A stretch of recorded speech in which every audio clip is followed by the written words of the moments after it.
এক ছোট ভাই নতুন বিয়ে করেছে, হঠাৎ করে দৌড়ই দৌড়ই এসে আমার কাছে কষছে, ভাই দেহে নেই সুখ, ভেঙে যাচ্ছে বুক।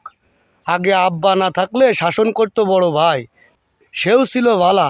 বইয়ের পামে পড়ে চলে গেলাম শ্বশুর বাড়ি, সেখানে শাসন করে শালা।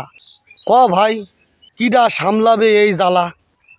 আসলাম বাড়ি, বাড়ি এসে দেখি বসে আছে আমার খালা। সব খুলে বললাম আমার দুঃখ যত জ্বালা। খালা কি কয়েছে শুনবা? খালা কয়েছে ও বাদ দে। আমি আবার কলাম, আসুক শালি বাড়ি, কিনে আনবো গরু ছাগল আর হাঁস, চলবে না রাইস কুকার আর গ্যাস। প্রতিদিন উঠান দেবে ঝাড়, তা না হইলে কষা দিয়ে ঠ্যাঙাবো ওর বাইর। কিরাম হবে না তালি ভাই কদিনই? আমি বললাম, বাহ দুদু বাহ, খুব ভালো হয়েছে, বিষয়টা ভালো লাগলো।